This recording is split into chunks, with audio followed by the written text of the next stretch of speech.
Sinaloa ya no es un simple estado mexicano, es un narcoestado consolidado.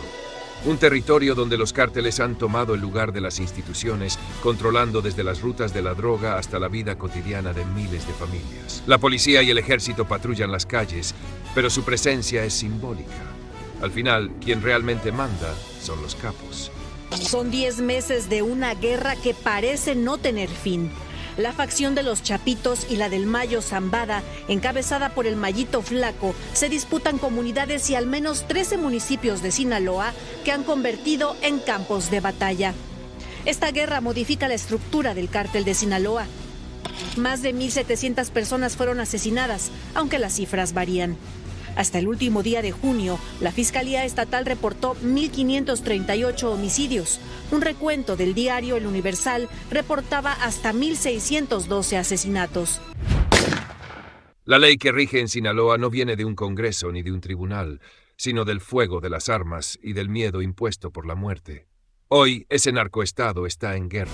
Una guerra brutal entre dos bandos nacidos del mismo monstruo criminal. Los Chapitos, los herederos de Joaquín El Chapo Guzmán, y los Mayitos, los hijos del legendario Ismael El Mayo Zambada. La incapacidad del gobierno federal para desarticular al cártel de Sinaloa ha dejado el terreno libre para que sus facciones se enfrenten sin freno. Y en esta lucha por el poder absoluto, las calles se han convertido en un cementerio abierto. Más de 3,000 personas asesinadas o desaparecidas en menos de un año, mientras las autoridades solo ofrecen comunicados de prensa y promesas vacías. El conflicto comenzó tras la caída del Mayo en 2024, cuando fue capturado y extraditado a Estados Unidos. Su ausencia desmoronó el frágil equilibrio que mantenía unida a la organización. Sin un árbitro, el cártel de Sinaloa estalló en pedazos. Los Chapitos, jóvenes, violentos y ambiciosos, acusaron a la vieja guardia de traición. Los Mayitos, por su parte, reclamaron el legado de su padre como herencia natural. El resultado fue un baño de sangre que arrasó con comunidades enteras, desplazando familias y dejando tras de sí pueblos fantasma. Que Ismael Zambada diera a conocer una carta en la que detalló la traición del Chapito. Desde ese momento se comenzaron a formar alianzas y las facciones se armaron hasta los dientes. La violencia detonó el 9 de septiembre. Desde entonces cambió totalmente la vida cotidiana en varias localidades de Sinaloa. Las calles lucen vacías. Los sicarios ordenaron quitar todas las cámaras de seguridad. Cientos de casas y negocios fueron abandonados y varios restaurantes cerraron sus puertas. Y aunque el gobierno desplegó soldados, la violencia demostró que en Sinaloa el Estado ya no tiene control real. Desde una corte federal en Brooklyn el Mayo, a sus 77 años y con la cadena perpetua asegurada, se declaró culpable de narcotráfico y crimen organizado. Y desde prisión lanzó un mensaje desesperado, pidió detener la violencia en Sinaloa. Pero sus palabras sonaron huecas. Porque en el narcoestado que él mismo ayudó a construir, la guerra ya no depende de viejas órdenes, sino del odio y la ambición desatada de las nuevas generaciones. Mientras en Estados Unidos se dictan sentencias, en México los muertos siguen apareciendo día tras día, frente a un gobierno incapaz de imponer autoridad. Los Chapitos han desatado un terror militarizado. Drones cargados de explosivos, rifles Barrett calibre .50 capaces de perforar vehículos blindados, camionetas artilladas y un ejército de sicarios jóvenes reclutados en masa. Su objetivo es claro, aniquilar a los Mayitos y quedarse con todo el imperio.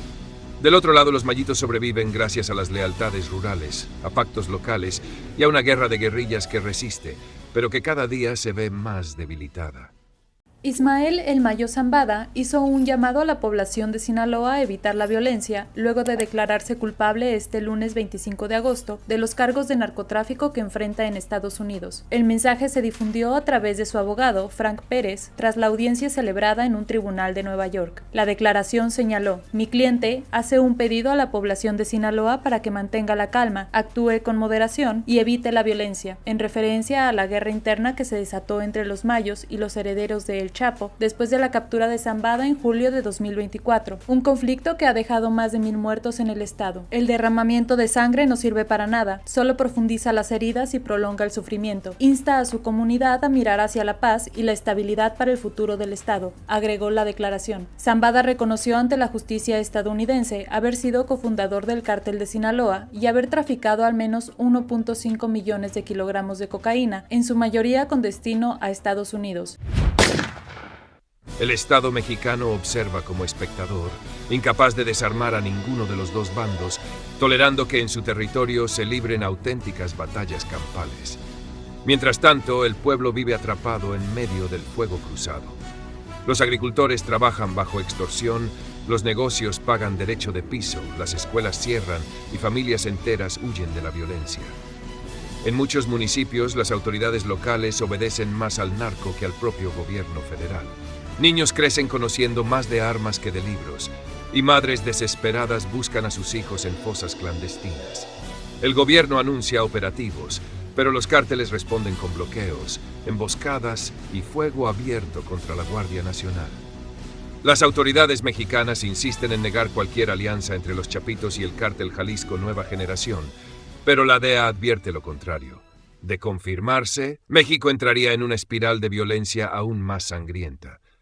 Lo alarmante es que, aun si esa alianza no existe formalmente, el solo rumor basta para desatar terror y demostrar la debilidad de las instituciones frente a los cárteles.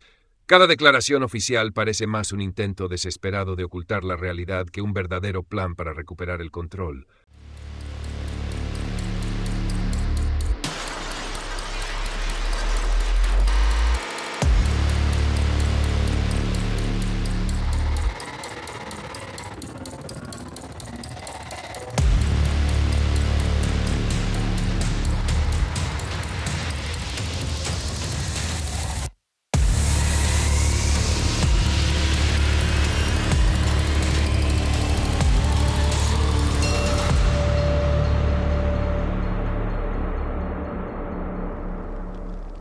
Hoy, Sinaloa no es un estado, es un campo de guerra. El narco ya no se esconde, lo gobierna todo. Los convoyes armados circulan a plena luz del día, desafiando al gobierno, que en muchos casos se limita a replegarse. Y aunque el Mayo agoniza en prisión pidiendo paz, sus herederos y los del Chapo no buscan acuerdos. Buscan exterminio. Sinaloa sangra, México tiembla, y el mundo observa cómo el cártel más poderoso de la historia se desmorona en una guerra de herederos. Una guerra que no solo amenaza con arrastrar a Sinaloa, sino con devorar a todo un país ante la evidente incapacidad del gobierno para detenerlo.